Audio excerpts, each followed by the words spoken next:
So my name is Guadalupe Roman. I'm 18 years old, and currently I'm in my dorm at Southern Methodist University, where I'm studying human rights, or planning on majoring in human rights, and either international relations and educational studies with a minor in public policy. Okay, great. Thank you. What has winning the YWPA award meant to you, and how has it made a difference in your life? Honestly, it was kind of incredible. I wasn't expecting it at all. Um, when I heard about it, my college counselor at school was like, "Here, you'd be great for this."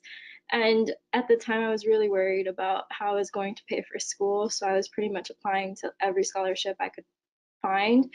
Um, and so I applied to it, but I knew that only one person got chosen from every club and then so on. So I thought, oh, like I did it, but I don't know how this is gonna go. And then I got the Dallas Club one, and it kind of kept going. And every time I opened an email, it was like, oh my God, I got it again. What? So it was a really incredible experience. Because I think a big part of my application was the program Safe Space that I created. And, that was really meaningful to me and that was really meaningful to my community at school. But to know that like other people also want to kind of invest in that and, also believe in that mission was a really great affirmation to the work that I was doing, that, like I do need to keep going and I need to try to make this bigger. And so it's kind of meant, a push to keep going, that it's worth something and that I need to continue doing it. Absolutely, thank you. How are you using the funds you received? I know you mentioned helping pay for college. Is that what you're doing with the money? So here at SMU, I was also named a President Scholar. So they pay for my tuition and room and board. However, they don't cover like a lot of the fees and books, and they're kind of expensive. So I'm hoping to use that money for that. And then I also want to do an internship abroad. So before COVID hit, I wanted to do a gap year with this program called um, Global Citizen, where they take students and then you can go like do teach for India or things like that, because I want to be involved in education. But with COVID, I wasn't able to do that, and the scholarships that they were giving, aren't something I can apply for after my freshman year. And so I want to also use the money from Zonta International to do an internship abroad for an extended period of time. So that way I'm also not worried about the costs and that sort of thing, about where I'm going to live and that sort of thing. Because I know a lot of these organizations don't really pay for things like that when they're needing volunteers. Great. I hope that you're able to go sooner rather than later. Um, what would you say to someone considering applying for the YWPA award? I think, for example, for me, the biggest thing stopping me was, did I do enough? Like, was I doing enough that, I deserve this award?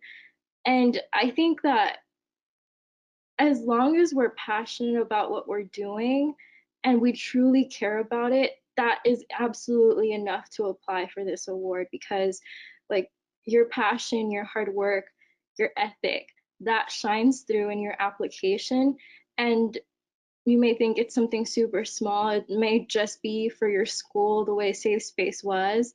Um, and then it can expand into something a lot greater than you ever dreamed. And that's completely okay. So if you think, you know what, I kind of feel proud of this one thing that I did for my community, apply. Like, it is 100% worth it. Great. Well, I'm very glad that you applied and that you didn't let that stop you. Thank you. What are some ways that you think young people can make a difference?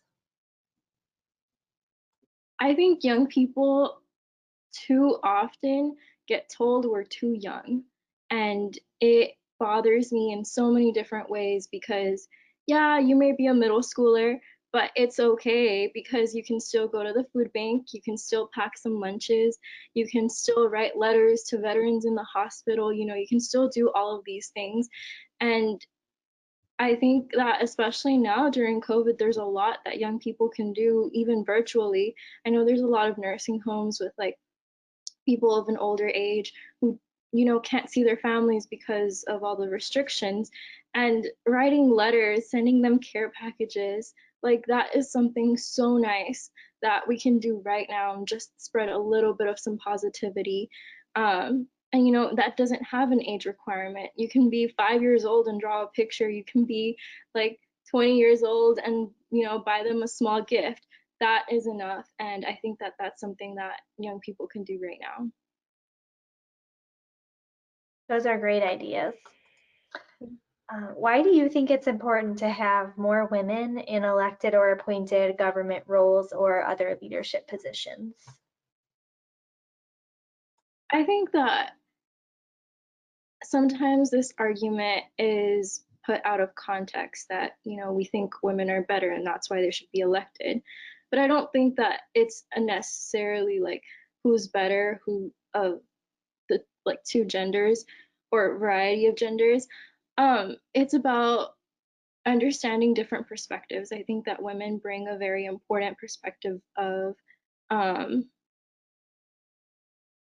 a very like the emotional side of what society has, because those are real experiences that need to be taken into consideration when we're creating policy or when we're thinking about what plan we need to do with COVID or that sort of thing. And I think that we've seen that the women who are leaders in the world right now have had a higher percentage of outcome when it came to like COVID outbreak, because they had that emotional tie that this is what we need to do for families, we can understand them, and so let's you know support the people who are the ones supporting our economy, the ones that are supporting our communities. And so I think women bring that to the table. But another aspect that women bring is we can do a lot of things at the same time. Women just are constantly doing so much. And when we're given, you know, 26 problems, we don't just focus on one thing. We're thinking, okay, if we solve this problem, how is that going to affect this thing? And that is something that I think a woman's mentality can really, really bring something new to the table that is often missing in those conversations. Yeah, absolutely. I love that. Thank you. Of course. What are your personal future educational and career goals? My future is honestly, it's full of possibilities at this point. For a long time, all I ever wanted to do was nonprofit. I didn't know exactly what, but I think that lately I've come to realize that I really want to help the Latino community when it comes to education and equitable access to education. Especially now that I'm in college and I've, started to see like the people around me, um, and who I'm in classes with. I'm often like the only person of color in my entire class. And I'm thinking, how is this possible? Dallas is like half Hispanic. Where are the Hispanics? It's right here. And I want to work in that. And so in my future, I see myself majoring in human rights. I still haven't decided between international relations and educational studies, but definitely a minor in public policy. And then I do want to go to graduate school um, for either like education management or public policy so that I can kind of figure out a way to bring that equitable access to education. So even like right now, I started an Instagram where it just has a bunch of scholarships, and the majority of people, according to my analytics, that are following me are Latinos. And that's a really great and impactful moment for me to know that, other people do want to do it and I can help them. Yeah, I think that's awesome. That's a really cool idea. And I love that you're reaching the, people that you're trying to reach. I think that's great. Thank you. Is there anything else that you'd like to say? I think to anybody who's willing to listen and read the Zonta International website, just take a moment and look at everything all of these really amazing people are doing, because you're doing that too. In a small or big scale, you're doing it, and every little bit of it counts.